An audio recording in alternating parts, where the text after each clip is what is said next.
We have an update on Texas A&M star running back Le'Veon Moss. Kinda.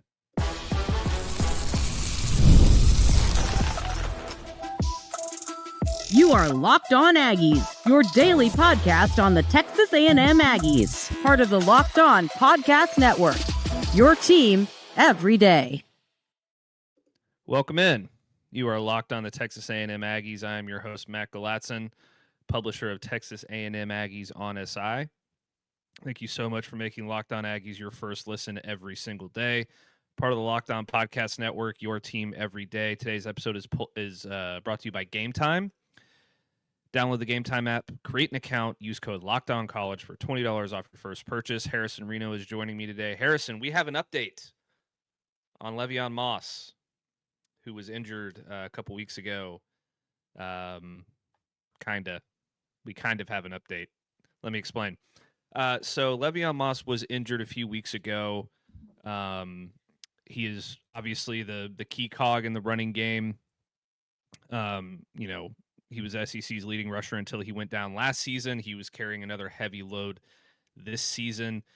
And I believe that happened in the Florida game in early October. And, Mike Elko was asked about his status and whether or not he has a timetable for his return. Elko said, no, not yet. It's like, okay, that's not the best news in the world.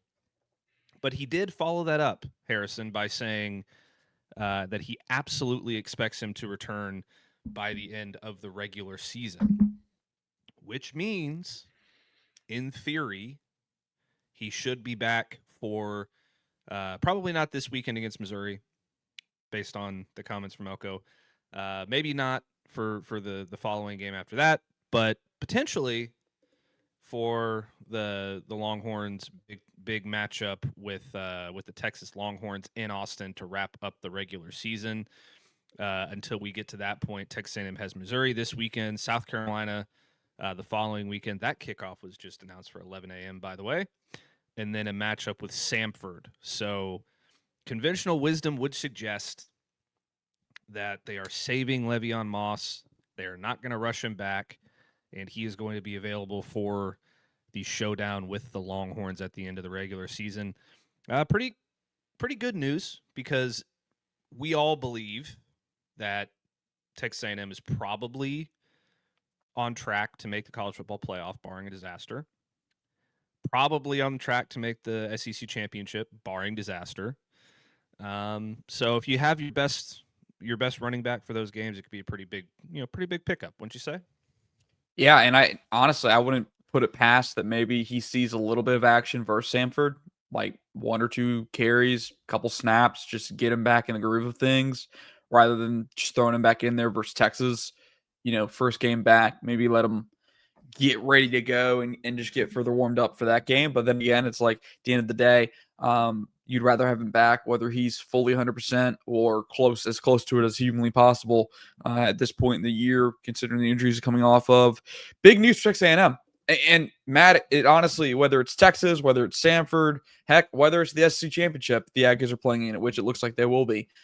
Having him back before the playoffs is a massive, massive boost. I mean, you're talking about he could get a game or two in at the end of the regular season to go ahead and start working back, start getting into the field of football again, and then has a month off, essentially a month off, and then comes back for a playoff run, in which case you're looking at the Aggies potentially having a first-round bye at this point, which gives them an extra week off and then an extra, couple of weeks to prepare for that second-round game.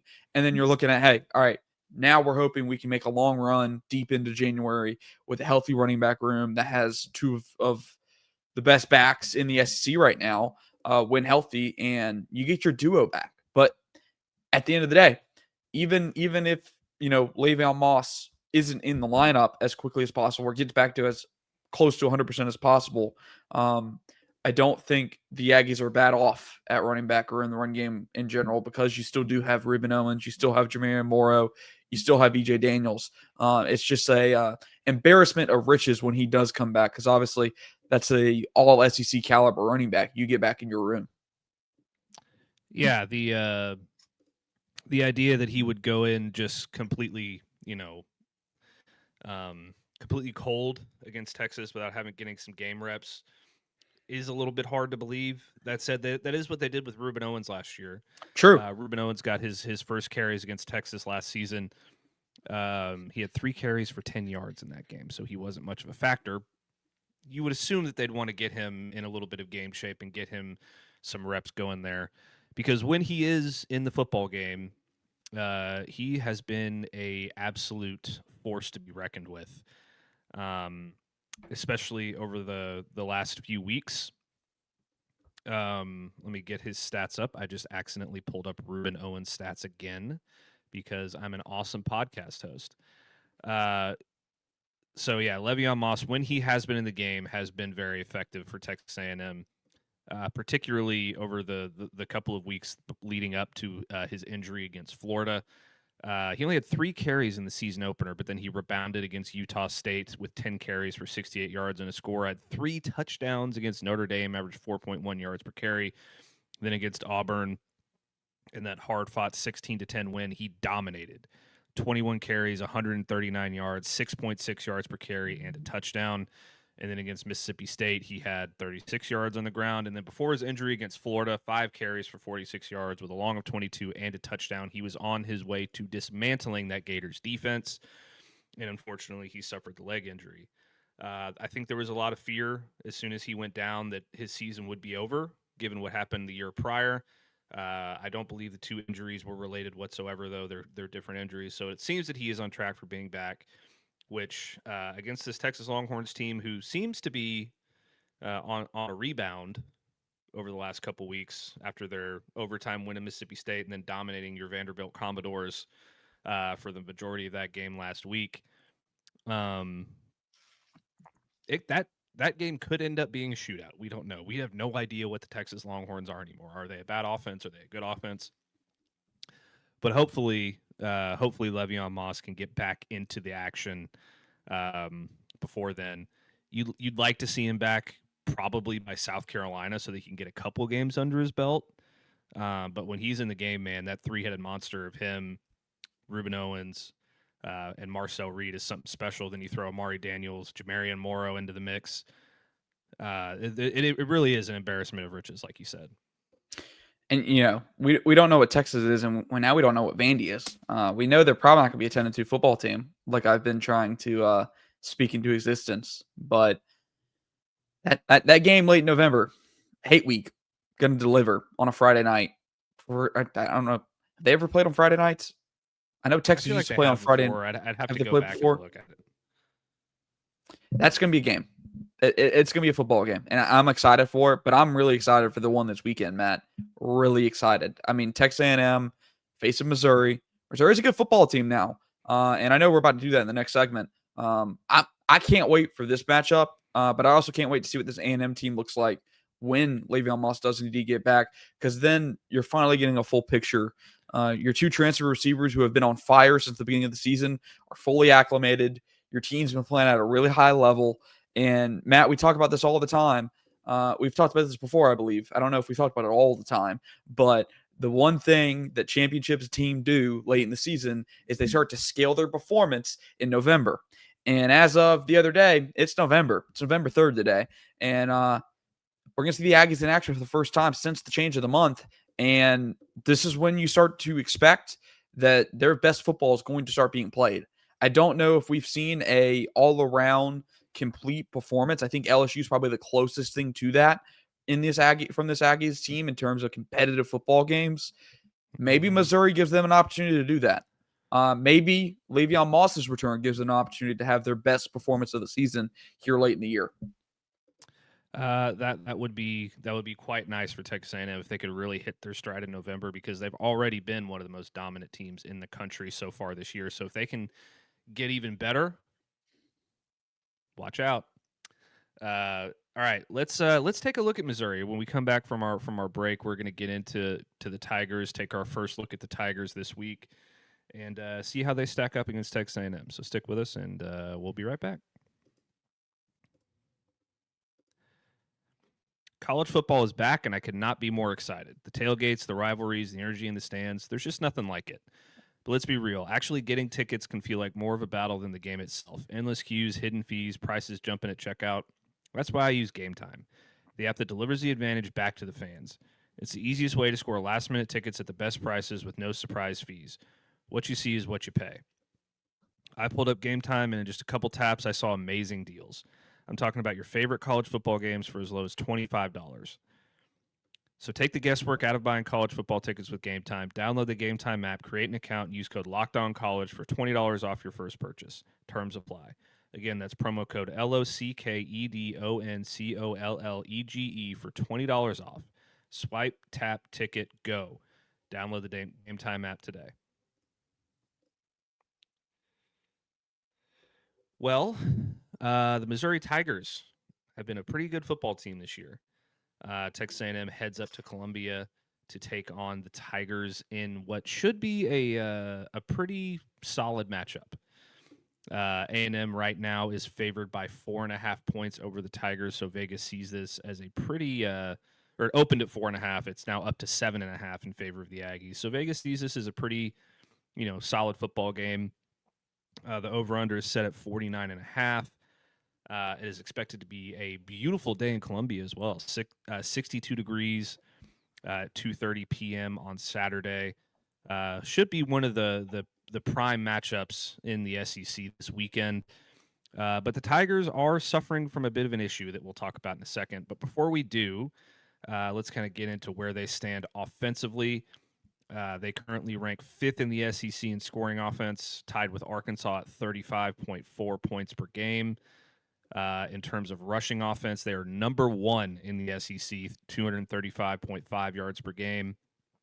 In total offense, they rank number 4 in the SEC at 472.8 yards per game. And in the passing game, where they suffered their big issue, they already ranked 10th in the SEC, 237.3 yards per game. So they're a very balanced offense. They really lean on the run, though. That's their best feature. They can throw the football, or at least it could. We'll see what they do this weekend. Ahmad Hardy might be the best running back in college football. He has been on the money this year. He's one of the top rushers in college football. But the big issue that I've been teasing here for Missouri, Bo Pribula, their starting quarterback, went down against Vanderbilt. Was it against Vanderbilt a couple weeks ago? And he's out for the season. I believe he dislocated his ankle.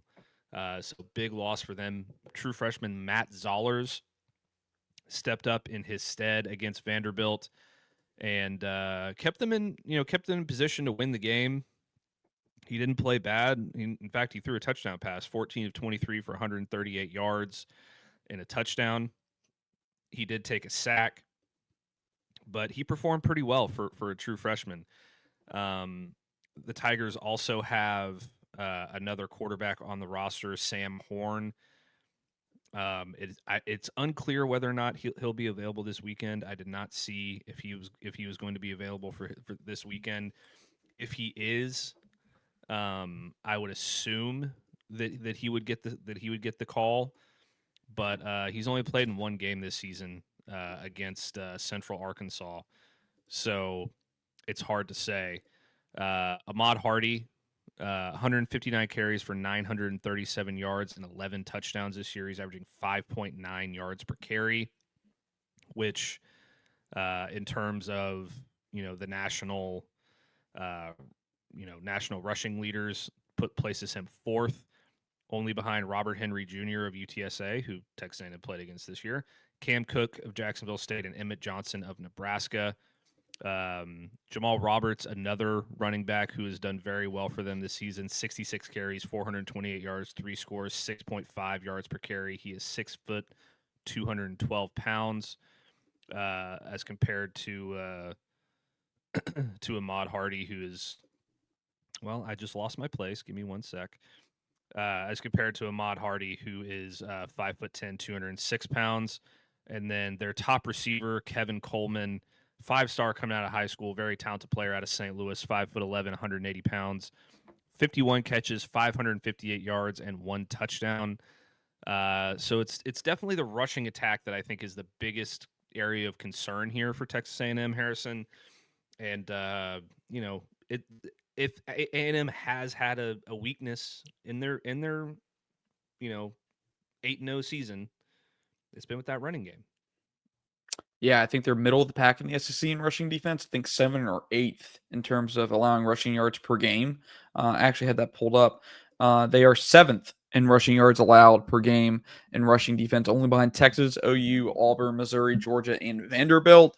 And Ahmad Hardy, like you said, it's a challenge, going to be a big challenge. This is a wide zone football team, similar to, when we talk wide zone, you talk about Steve Sarkisian, runs a lot of wide zone. The Shanahan McVay systems up in the NFL run wide zone quite a bit. And it's going to be something to watch. I'm curious to see how this plays out. We haven't really seen A&M tested as much in these SEC matchups on the ground. When you talk about the teams they have played, I don't think there's been one that's had as good of a rushing attack as this Mizzou team has had. If I'm looking at just the rushing offense, obviously you played Arkansas, but other than that, you haven't played any team inside the top 5 other than Arkansas, and now you're going to play Missouri. So this is going to be a good test in terms of where you're at as a run defense, and I'm excited to see it. I think Mizzou gets a little lucky here, Matt, that it is at home. That's a lot more advantageous for them, not because obviously it's going to be a hostile environment. I'm sure of that. I don't think it's one of the top hostile environments in the SEC. There's probably several others you'd rather not want to go play at. But in terms of having to start a new quarterback, a freshman quarterback, and Matt Zollers, having to do that at home versus, I get it, still a top 5 team, is a lot more friendly than having to do it on the road versus a top 5 team. So they get lucky there. You're correct. They've been an Ahmad Hardy football team. They've lived and died by that man, and there's nothing that says they're going to not live and die by that man on Saturday. I do want to preface that. I want to warn. I think Zollers is going to be a dude. I remember him coming out of high school. This is a recruitment that Missouri won, beating out the likes of Georgia and other big boys in the SEC. This was a legitimate recruitment. He was recruited by many top programs across the country. A lot of people like this guy, and he picked Missouri over them. And that's a credit to Eli Drinkwitz. They've done more with less over the last 3 or 4 years under Drinkwitz, and they continue to do better. And it's why, Matt, the one storyline in this game that is off the field that I am curious to see how this shakes out is Eli Drinkwitz is going to be a prime candidate for these top jobs in the SEC. Auburn, Florida, heck, even the team up north, Penn State. There's Eli Drinkwitz's name going around. What does that mean for his football team? Well, how does that affect their mentals? How does Eli Drinkwitz deal with that spotlight? We've seen in other places, sometimes coaches have to come out and tell the team in a team meeting, hey, I'm not going anywhere. Just go focus on this game. Other times, they let it stew. They let it keep festering, and they end up dropping a game or two. Yeah. LSU could be in there. I don't think Auburn's a very good job, which we'll talk about here in the third segment. But yeah, that is a distraction. Eli Drinkwitz has been the resurgence of Missouri football. He has done so much for that program. He's put them in a great position to make the college football playoff. That if they had pulled off that win against Missouri, it's almost feels like a guarantee that they would have at least a outside, or that win against Vanderbilt rather. They would have almost been guaranteed, a 10, 11, 12 seed in there at least. But, they lost their starting quarterback and things kind of fell apart in that game. So it didn't end up happening. But it's still a very dangerous football team. And it wasn't like the Matt Zollers recruitment was an in-state win for them. He's from Pennsylvania. So it's not like he was like, oh, yeah, I'm from St. Louis. I'm just going to hop on over to Mizzou. No, he was from Penn State country. So that was a big win for them. And I watched him at the Elite 11 camp in Los Angeles. He was very, very good. So I do expect him to be a dude as well. I'm not sure that facing a guy like Cassius Howell in this Texas A&M defense is going to work out too well for him. But we'll see how that goes. I don't think, obviously, yeah, you bring up a good point. We're not saying this guy's going to go out here and be all world. But if he does show some ability, don't be surprised, A&M fans, because I do think You've seen him in person. I have not. I've only seen highlights. But I do remember him coming out of high school, and it's like this guy has some arm talent to him. I'm excited to watch him play. Number I am one, too. see what he does, even though their offense has not been predicated off of what it can do through the air. Matt, in terms of how serious Eli Drinkwitz has this program, the addition of the offseason for me that opened my eyes was Damon Wilson on defense. Obviously a transfer from Georgia. I remember the day he hit the portal out of nowhere. Ohio State was like the first team mentioned. I mean, heck, Texas was linked, but I don't know if Texas even kicked the tires per se, because Texas obviously has some really good edge rushers of their own. But out of nowhere comes Missouri. And I asked Eli Drinkwitz about that at SC Media Days about Damon Wilson. And it was just one of those things. They put a call in thinking they didn't have a chance with them, got an in-home visit thinking they didn't have a chance with them, and they walked out of there and somehow convinced the guy, hey, you should go to Missouri. And he's gone to Missouri, and he's looking like an all-SEC player right now. Looked like a really good player at Georgia, had a productive season at Georgia last year, kind of being like a third or fourth option off the edge behind Michael and Jalen Walker. He has 6.5 sacks. Matt, he has more pressures by himself than Georgia's entire defense this season. Yeah, well, I was just about to get to the defense, so thank you for leading into that. Damon I'm Wilson, sorry. 6.5 sacks leads the Tigers. They average just under 3 sacks a game, so they've been pretty solid in the pass rush department. But he's got 6.5 sacks. He has been on his game this season. Definitely one of the best in the SEC, but he's not the only edge rusher they have either. The Tigers also have. Why do I keep doing that, Harrison? Why do I keep clicking on the wrong tabs? They also have Zion Young, and he has 5 sacks per game. Khalil Jacobs 3 sacks. He has 5 sacks. Zion Young has 5 sacks this season, not 5 sacks per game. That would be insane. Khalil Jacobs has 3 sacks this year. Chris McClellan has 2. They have 23 as a team overall. They have been very, very good on the defensive side of the ball. Scoring defense, they rank 6th in the SEC, just giving up 20.4 points per game. That is 2024 stats. Hold on, sorry. They rank 3rd in the SEC, giving up 16.8 points per game. In terms of rushing defense, they are 4th in the SEC, 90.38 yards per game. Passing defense, they are 1st in the SEC, 155.4 yards per game. And in terms of total defense, they are also 1st in the SEC, 245.8 yards per game. This is a very, very good defense. They haven't, forced a ton of interceptions through the air. They have 5 for the year.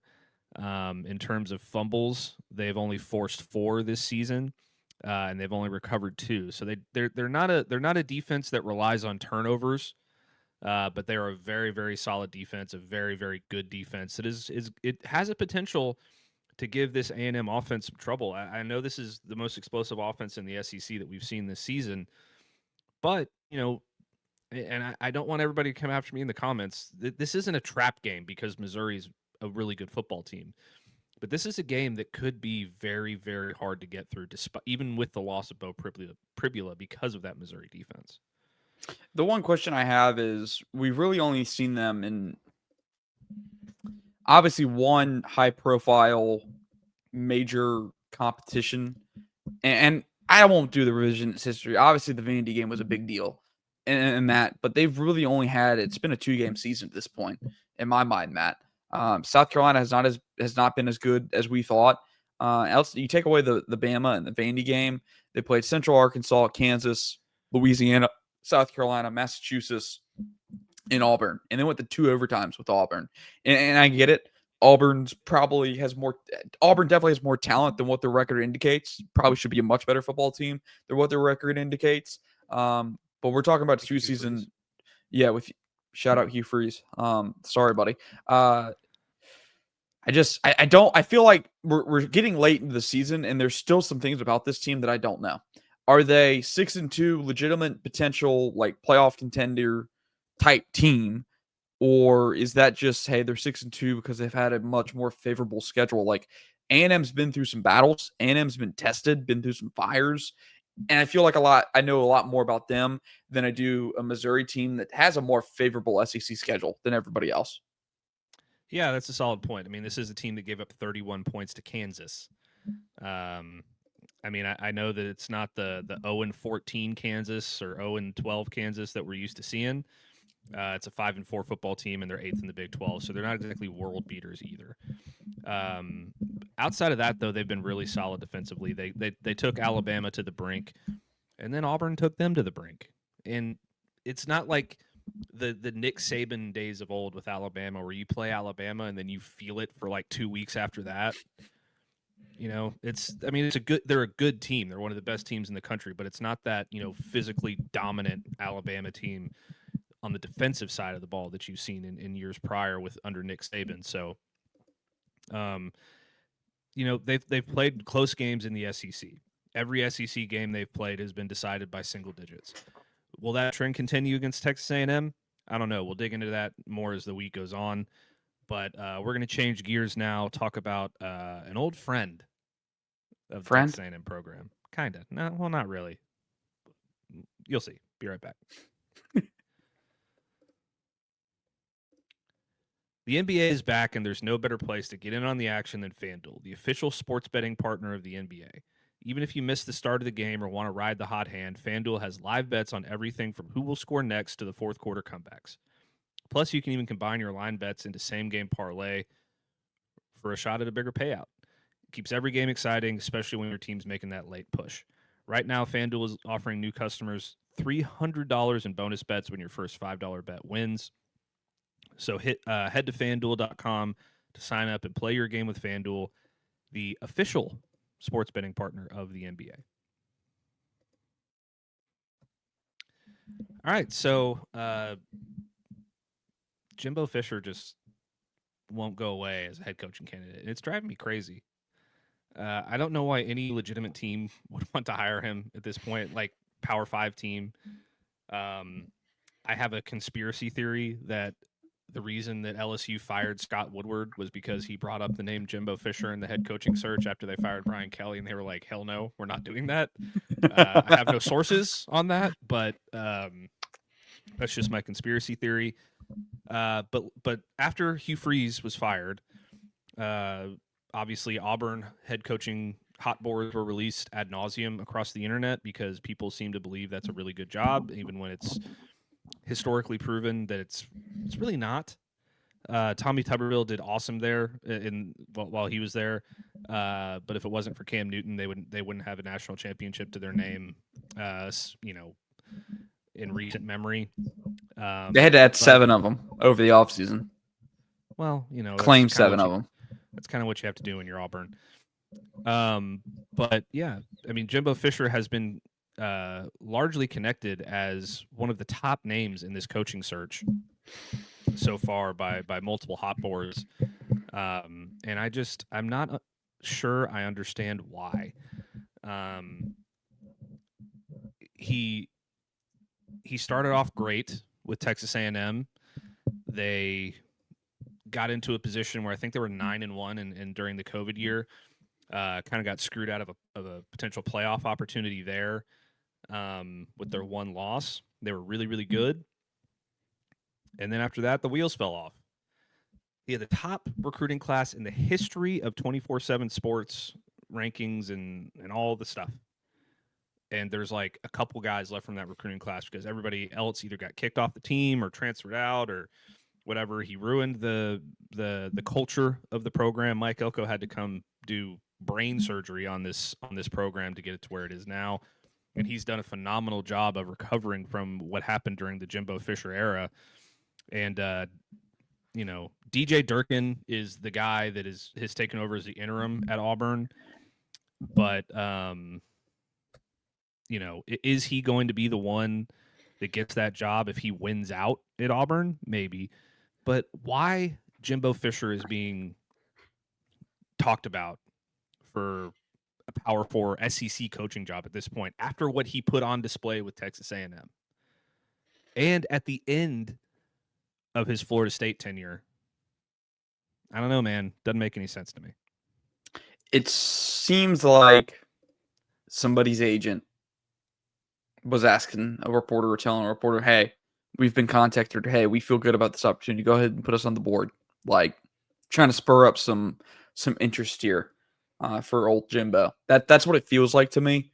I mean, he's been on his media tour over the last 6 months since he's been, working media and talking about how he wants to go back into coaching and how he regrets leaving FSU for Texas A&M and all this and that. Trying to draw some sympathy and make everybody feel bad for the guy so he can get a new job. Matt, I'm with you. Auburn, you cannot hire Jimbo Fisher. Arkansas, you might be able to hire Jimbo Fisher. Auburn, no. Kentucky, maybe. Auburn, absolutely not. I would feel differently if Auburn had a lesser talented roster, a roster that was depleted in terms of talent, that wasn't recruiting well, didn't have much, but this is a team that has some players on it, and players that could end up in the portal and end up at championship contending programs this offseason and be actual contributors elsewhere. And to me, the reason you hire Jimbo Fisher is if you want to get back on track and start getting some talent to the program before you let him go and hand it off to somebody in a much better state. I'm not thinking Jimbo Fisher's the guy at Auburn. Auburn needs somebody who can not only retain the roster they already have, but build on it and then utilize the talent. In no way, shape, or form am I hiring Jimbo Fisher to elevate a program that's been 8-9 wins at best over the last 6 years into being a 11-12 win playoff contending team, because Auburn's living in the shadow of Big Brother over there in Alabama, and they're not doing particularly a great job at it, being the little brother. So Hugh Freeze and Jimbo Fisher are the two unhirables for any major Power 4 job, in my opinion. Just as bad of a job as Jimbo did in the latter years at Texas A&M and Florida State, Hugh Freeze is looking like a candidate that it's going to be lucky if he gets a job, any meaningful job again in college football. Yeah. It's really hard to win in Auburn. Not only do you have to compete with Alabama for just about everything, Hugh Freeze couldn't win there. He won at Ole Miss. He won at Liberty. He won at Arkansas State. Brian Harsin won at Boise State. Couldn't win at Auburn. Gus Malzahn had some success. He got to 10 wins twice. Recruit. Every other year he was 8-5, 7-6. He had 9-4 year. I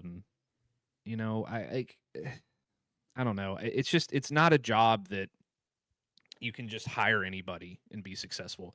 You have to find somebody special, I think, to win at Auburn. And Jimbo Fisher is certainly not that guy. He almost completely tanked the Texas A&M program. So if he goes to Kentucky, great. I don't know if I'd pick him if I'm Kentucky either, although they really don't care about football that much. Virginia Tech, that can make sense, although I hear they're talking to James Franklin. James Franklin is a guy that I would look at if I was Auburn because he's proved that he can win with nothing. He's not going to win a national championship, more than likely, or beat very many top 10 teams, but he won at Vanderbilt. Stabilize the program. He could stabilize the program, but if you can win at Vanderbilt, you can win at Auburn. I don't think Jimbo Fisher is capable of winning anywhere meaningful for the remaining for the future, at least. But that's going to do it for another episode of Locked On Aggies. Thank you so much for making Locked On Aggies your first listen today. For your next listen, please check out Locked On SEC. Chris Gordy breaks down the best conference in college sports, from the rivalries to the championship and every game in between. Find Locked On SEC on YouTube or wherever you listen to your podcast. Part of the Locked On Podcast Network, your team every day. Don't forget to like the video, subscribe to our channel, download our podcast, like our podcast. We're on every major podcast platform. Follow me on X at Matt Galatzan. Follow Harrison on X at Harrison Reno. And follow me on Texas A&M Aggies on SI. And we will see you next time. Oh, Jimbo just needs to go away, man. That and 10-2 Vandy.